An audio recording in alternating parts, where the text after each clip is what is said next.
Okay guys, I am back, and I took off my house shirt because it was getting in the way, and I got more ingredients. And while I'm doing this, I'm going to tell you about the story about fire cider.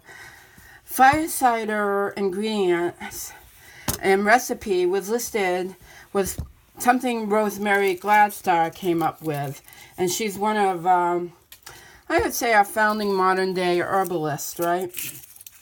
And she had that in her book, and people have been making, our herbalists have been making fire cider for quite a long time.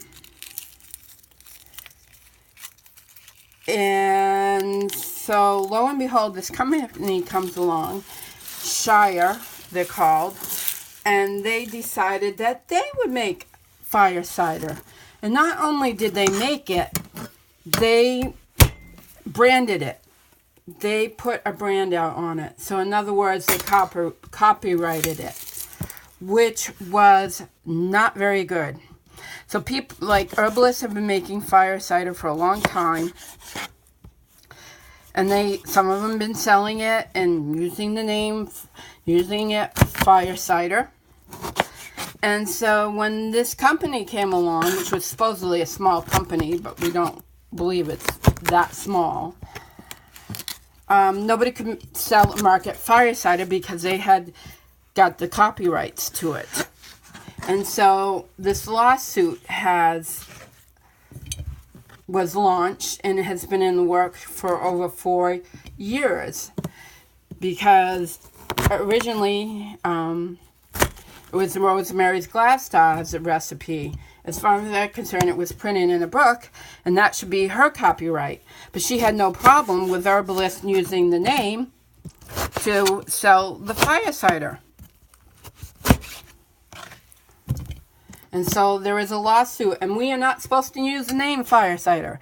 And there was some herbalists that even called it cider of fire, and the company went after, the Shire company went after them, saying that they were using the copyright issue. So as you just see, I put some lemon in, and now I'm going to put onion in. So all this good stuff. The only thing I didn't get was hot pepper. So you need some hot pepper. So I have some cayenne pepper, so I'm going to put a good tablespoon of cayenne pepper in. And see this outer onion skin here? You know what I do? I save this outer onion skin because it makes an excellent dye. And sometimes you can get some freaky colors out of that.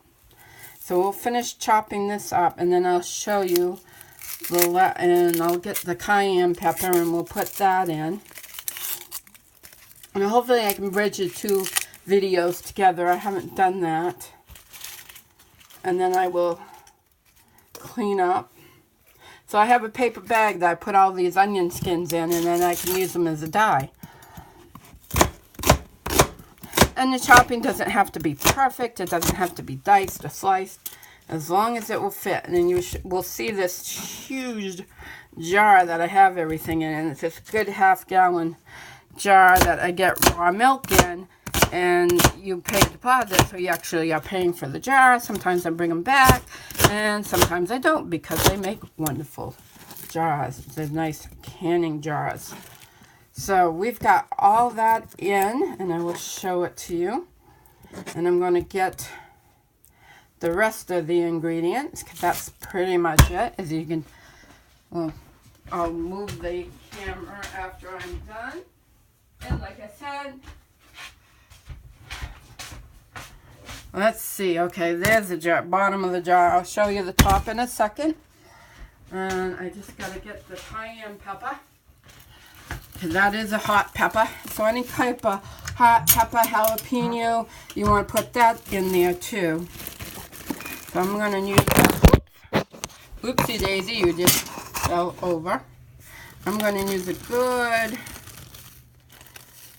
heaping tablespoon of the cayenne pepper. And I'm just going to put it right in like that. And that's my pepper. Now, at any time when I go out shopping, I can always get some hot pepper and just add that a little later, but I don't think I'm going to have much room.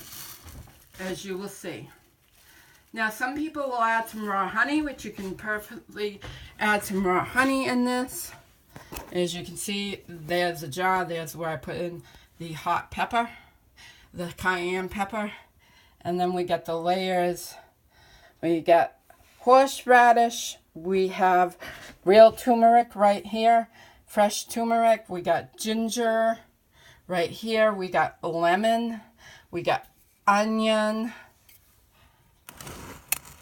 We got the cayenne pepper.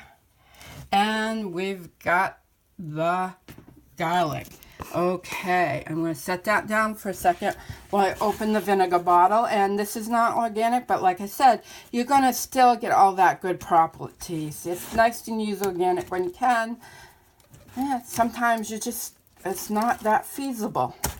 And you can use any type of honey to sweeten if you want.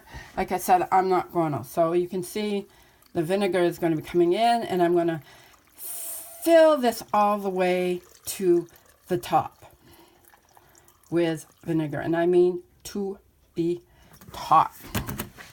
So that's why I don't think I'll be adding, but something like the cayenne pepper, I can always add more if I really need it. So there it is.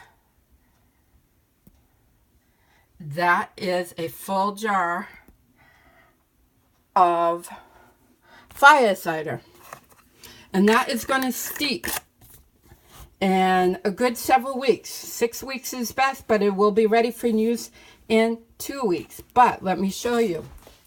This is a leftover. This is some I made last year, so I still got some that I'm using this year. So that's kind of what it looks like when it's finished and it's been strained off. Now, some herbalists I know will take this from the previous year and add it to the fresh. But I'm not going to, because I'm using most of that, and I kind of really want this right now because I've got some congestion going on. So that's what you need. Actually, the best time would be to make it. It would be October when the roots are fresh out of the ground. Get that made up. Get it on your cupboards. And anytime you have a cold, you can use it. Or, like I said, anytime as a tonic to help keep you healthy. So this will set and we'll be ready. Give it a good shake every once in a while to help stir all that good stuff up. And I hope you enjoyed this video. Remember to like it. Remember, I will be live Wednesday at 6:30 back to the Lenormand. And then after we're done with the Lenormand, we'll go into free readings. And have a great holiday. Bye.